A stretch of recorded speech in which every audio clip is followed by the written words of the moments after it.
In other global news, the Palestinian death toll from the Israel-Hamas war has increased. It has now crossed 25,000, and this is according to the Health Ministry in Gaza.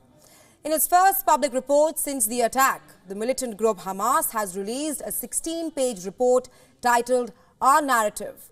In the report, they say that the group wants to clarify the background of the surprise attack of the Operation Al-Aqsa Flood. Hamas says it was extremely important to take that step and a normal response to confront all Israeli conspiracies against the Palestinian people. In the report, they also admit that they were false in the October 7th attack it led on southern Israel, but claimed its fighters only targeted Israeli soldiers and people carrying weapons. Since Hamas's attack on Israel, the level of death, destruction and displacement from the Israeli retaliation has surpassed the previous numbers in the decades-old Israeli-Palestinian conflict. Yet, Israeli officials say that the fighting is likely to continue for several more months.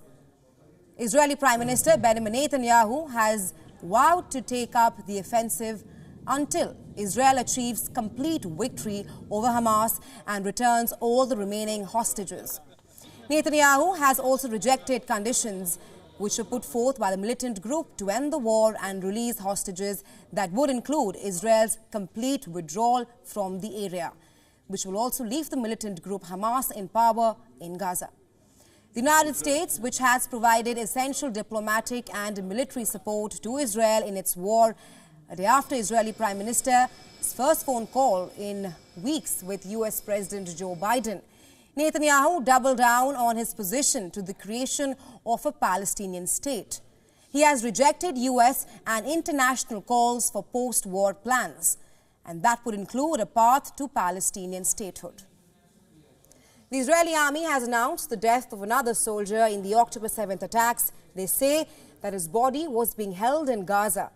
According to the reports, with the announcement of the Israeli soldier's death, the number of dead hostages whose bodies remain in the Palestinian territory has now risen to 28. On the other hand, hundreds of thousands of people are taking to the streets across the world to protest against the war in Gaza.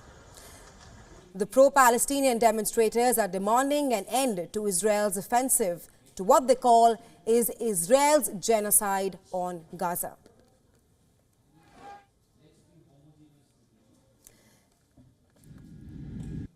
Meanwhile, US has declared 2 of its Navy SEALs as dead after the duo went missing during an operation to seize Iranian weapons bound for Yemen's Houthi rebels.